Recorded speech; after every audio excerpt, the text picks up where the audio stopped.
Welcome to Energy Stew. This is Peter Roth, your host, and I'd like to ask you, have you ever dreamed or dreamt of polar bears? Polar bears. And many of us might have had dreams of polar bears, but that's not what I want to interview my guest about. I want to interview her about dreaming with polar bears. And that's different than of them. And we're going to find out what that means. And I'm so excited because her book, Dreaming with Polar Bears, Spirit Journeys with Animal Guides, is an amazing book. I got so engrossed in it. And I loved so many of the journeys that she took with polar bears. And it's beautiful. So welcome back to Energy Stew, Dawn Baumann Brunke. Thanks so much, Peter. Nice to be with you again. Oh, I'm so happy to talk with you again. The last show was about shadow animals, Right. and that was a deep show, a dark show, but a very helpful show. And this book is so profound that I do want to do more than one show about this book because I love to learn about the whole, not only the world of polar bears, but the world that they describe that we live in as well, right? hmm hmm And you started very early in your life with polar bears. Well, I did. I've always been a dreamer. And yeah, I had some dreams back when I was in kindergarten, so 4 or 5 years old, dreaming with bears. And it's interesting because when I look back at the course of writing this book, I mean, I did have this dream that I remembered from that age. And then I had dreams, kind of later in life, and then in high school, then in college. And then there was a big gap. And, again, when I was maybe 45 or so, when I was working with these polar bears. So, yeah, I think it's been a thread in my life, a connection that I've had. And, it became more or less conscious as I lived, as my journey went, right? Yes, but it was magical because there was no accident that you got involved with polar bears because they needed you.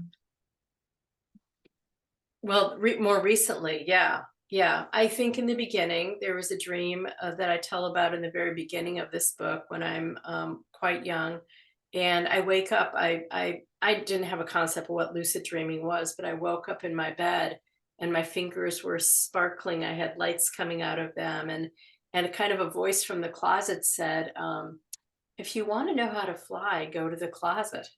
And that was something that I always loved in my dreams, was to fly. That was my very favorite thing.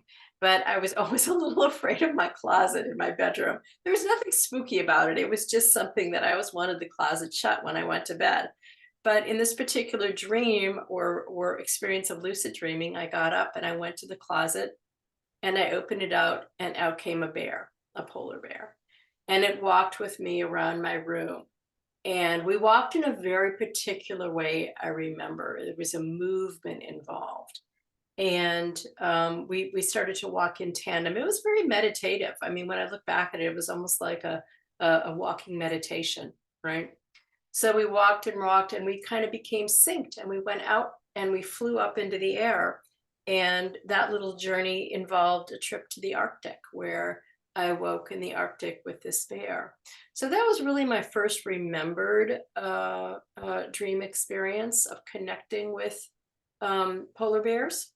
And then there, subsequently, I had experiences with other bears, with black bears, brown bears, or slash grizzly bears. The kind of the whole bear family, or the North American bear family. And then later reconnected again with very specifically polar bears and a polar bear dreamer. Right. And it's so interesting that the kind of dreaming you're talking about is something that a lot of people have lucid dreams, but hmm aren't as conscious about it to understand the difference other than in a lucid dream, you can make your own choices. You can Hmm. be, you're really awake Hmm. in the dream, Yeah. choose what to do. You can consciously participate in the dream. Yeah. Right. Because you're aware that you're dreaming. You're aware that you're in the dream state. Yeah. It's a And very you, particular, it's a very, in a way, delicate, but in a way, once you do that a number of times and you kind of train yourself to be lucid, it's just an incredible state of consciousness, really, well, to be in a lucid not state. everybody can, I mean, I've had lucid dreams, but I don't get them that often. Hmm. I get them when I need them. Hmm. Hmm. Hmm. And so some people like you are more adept at lucid dreaming. And I think there's a purpose because this book introduces us to polar bears in a way that most, well, and maybe the whole scientific world doesn't know. Hmm. You know, they know how bears behave. Hmm. They watch Hmm. them, but they have no idea what's going on inside of bears, their Right. spirit. The interior life of bears, so to speak. Yeah. And this book is all about that. Yeah, it is. It's about meeting another lucid dreamer who happens to be a polar bear. Yeah. That's what it's Well, about. also, let's also understand that because most people don't realize how intelligent uh, animals in the wild are, Hmm. and because you're an animal communicator anyway. Hmm. But this was more of your an introduction in your younger life Hmm. to the value of that, and to understand the whole nature of consciousness. Because in somewhere in the book you talk about dream the dream creators. How our Uh-huh. dream Yeah, yeah, creators weave together symbols and stories. yeah. And so, who are our dream creators? Right. Well, it is a part of ourselves, right? But they're the parts of ourselves that help tell the stories of our dreams, help create the dreams, and But they're use. Go ahead. they're so elaborate. Yeah, they've been doing it for a long time. They're Well, experts.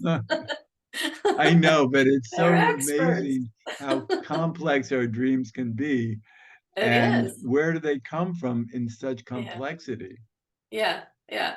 Well, it's an interesting interdimensional state, I think, that I'm just guessing here, that the dream creators are able to access our waking life, everything we see and do that we may not remember, and use the appropriate, draw upon the appropriate symbols or images or thoughts and put them together in such a way that the dream not only tells us a story, but it offers advice, suggestions, wisdoms. I remember being a small child and wanting to tell my dreams to my mom and dad, and they just weren't interested. They didn't shut me down, but they just weren't. They just thought, who is this strange little kid who wants to talk about her dreams? And I thought, how can people not talk about their dreams?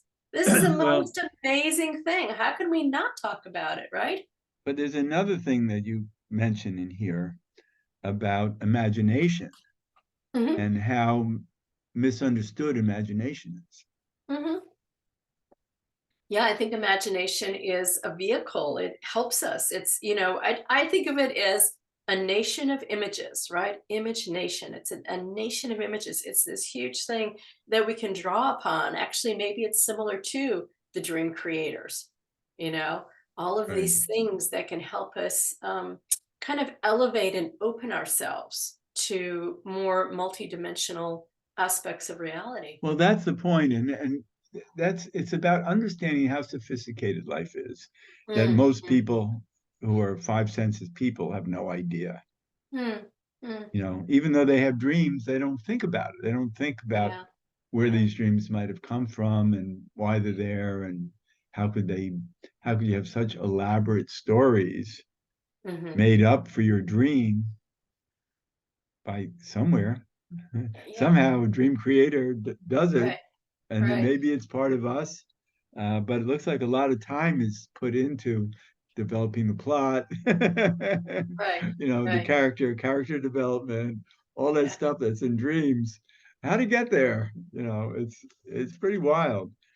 And and then not only that, but it's understanding how our brains function on multi levels, because you're, you have lucid dreams, and you have shared lucid dreams, because these polar Mhm, bears have actually come to you in their lucid dreams mhm, and found you, and mutually you have journeyed with them, and they have mhm, taught you so many things. It's amazing. mhm, And they're so sophisticated. And they do work with, um, they are here for the good of the planet. Um, were they delivered here with the ability to manage the Earth grid from the North Pole or from the Arctic area, mhm, mhm, and how they do that, and how they communicate with all other creatures around them on deep levels. mhm. See, nobody, everyone thinks that they just go out hunting for food, snatching whatever fish or seals or whatever they can, and eat and make babies and try to stay warm, and that's about it.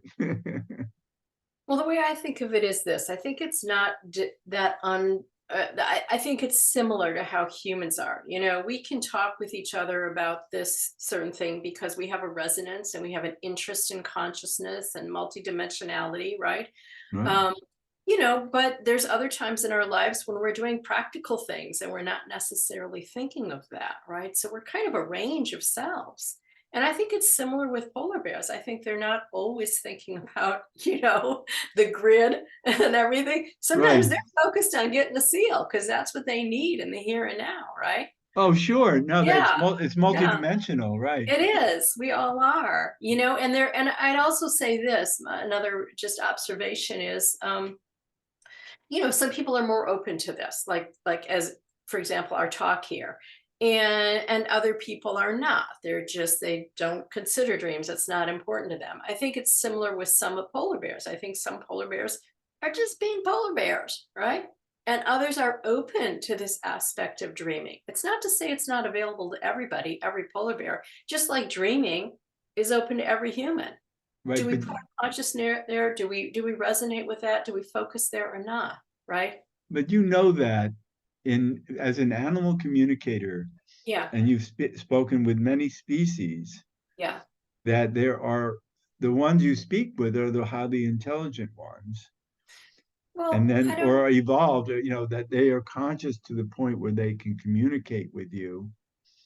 And then others might be able to, because all animals can be telepathic, but they're not as sophisticated in their telepathy and their thought process, and can't give you, complex information that other animals can.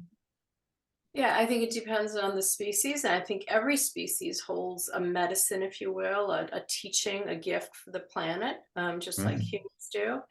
And, some physical animals are tuned into that and some aren't. We can always go to spirit level, I mean, I talk a lot in here in this book about the Council of Polar Bears, which are spirit based polar bears that are holding the specific teaching.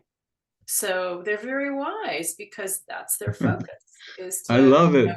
to talk about dreaming, and they're very wanting very much to connect with human dreamers and working with us humans in that way. um, but other species I think have similar ways of working with people. The whales, for example, do toning and do just a different they just have a different focus, a different global focus than polar bears do. Right. And Yeah. dolphins And also so have on. You their can pick thing. any species, I really. know. Yeah. Any I species. mean, they're extremely wise elephants Yeah, and all kinds, uh, even insects. exactly. I was thinking that too. I was thinking, spiders. We can go snakes. You deepen yourself enough to connect with this animal species. You'd be amazed where you can go and what you can what wisdom you can connect with and resonate Right. with. A lot of it has to do with us too. Are we willing to go there? Are we willing to open ourselves in that way? Well, we're all here for different purposes, Yeah. and I'm not, I don't think of myself as an animal communicator, although I have had some times where animals have talked to me, hmm and meaningfully, and it was, I understood the importance of the communication, but it's not what I'm here for. hmm That's why I'm glad you're here. And I'm sure you probably work with a lot of pet owners and hmm you know help them figure out why their animals are behaving, why their pets are behaving the way they are. But coming back to these bears, you were, I mean, it's one thing to have a bear show up in your lucid dream, and the bear is it's actually a real bear that's lucid dreaming also, and you walk together, hmm and even in the lucid dream, you'll find yourself in the Arctic and hmm on land. And I don't know if they've ever asked you to swim with them. Well, there is a little section, there's a part of a dream in this book about swimming underwater and then popping up at the Arctic. So, I mean, dreams are amazing that way, aren't they? They could Right, just but yeah, shift but it between wasn't, environments. it was, you can do that if it's a lucid dream rather than, I meant in person if you were hanging out with these bears. Yeah, But no, I was not in person with them. yeah, right, because it would be a different feeling. But at some point, they contacted you because they were gathering together in a snow cave hmm hmm and having a council meeting. hmm And how do bears talk to each other if they have a council meeting? Well, I think it is telepathically. And Right. I don't know that they would call it that. I mean, what is telepathy? It's feelings at a distance, right?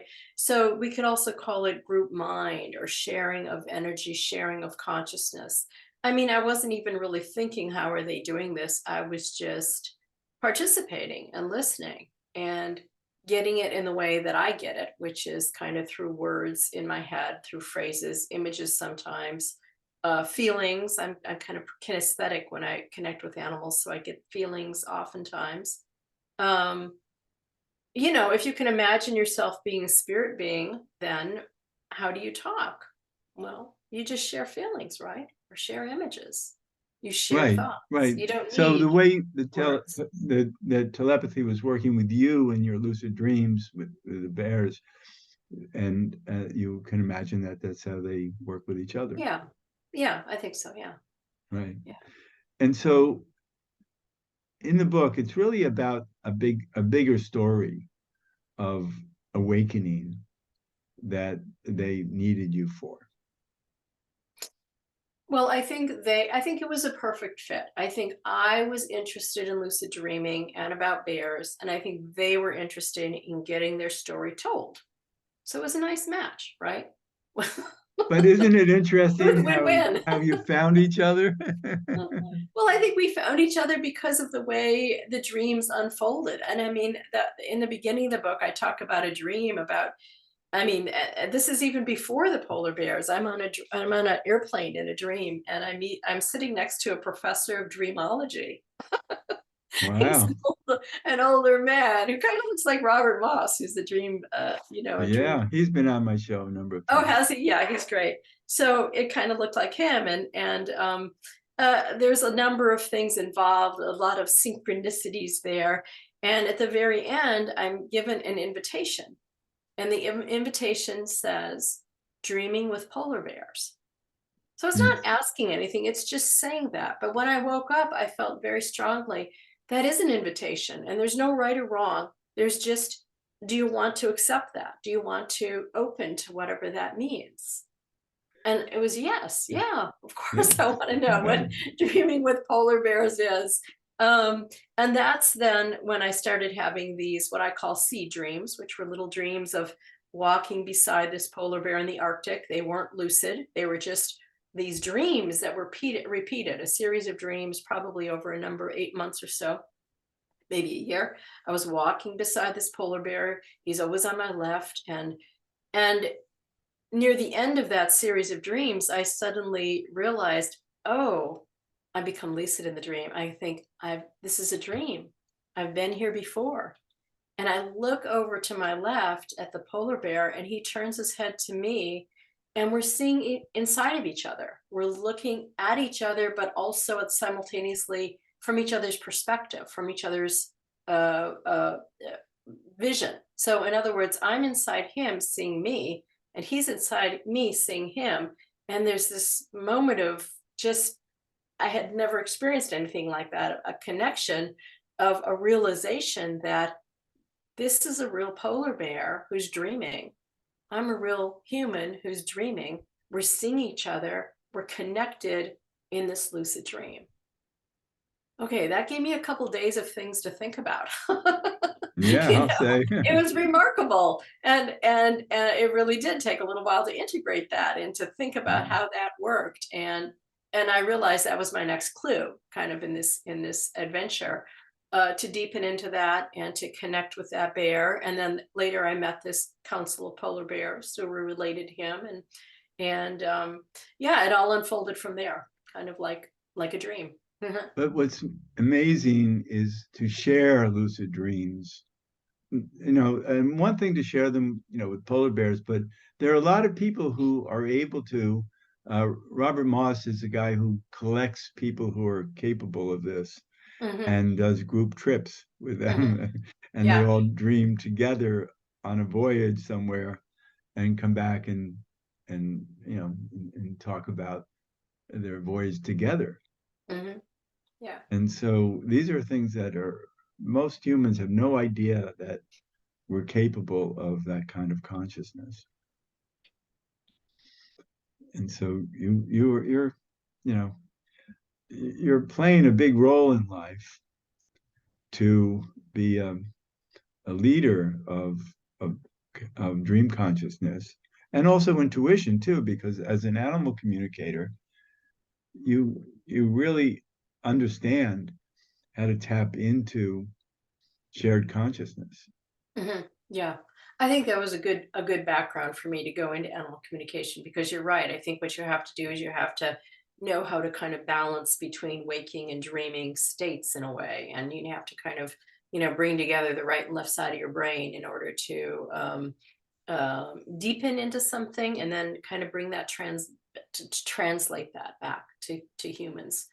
And how does that work? And so I think that was good training for me, and maybe that is one of the reasons the polar bears thought, oh, maybe she's a good candidate here. you know Well, they don't didn't just think, they had they probably had a lot of research on you. But they did it so elegantly and generously, didn't they? By delivering an invitation, dreaming with polar bears. I really didn't feel I was manipulated anyway. It was an invitation, really a very open-hearted invitation as to whether I wanted to do that or not. And it was later that I realized, whoa, that's like it was a 2-year process, really, to kind of devote my life to that dreaming and the lucid dreaming in this book. I just want to be clear about this.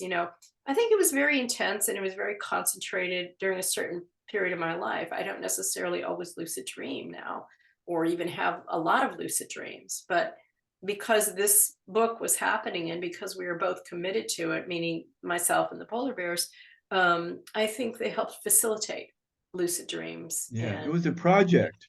it was a project. It was a And project. yeah, and Yeah. you were born to it. Yeah. Yeah. Yeah. It's fascinating to see how life shows up in ways Right. that and actualizes our talents, you It know. is. I agree with you. It's amazing to see how all the little threads of things we did when we were little and growing up, and how everything weaves together into this magnificent tapestry of,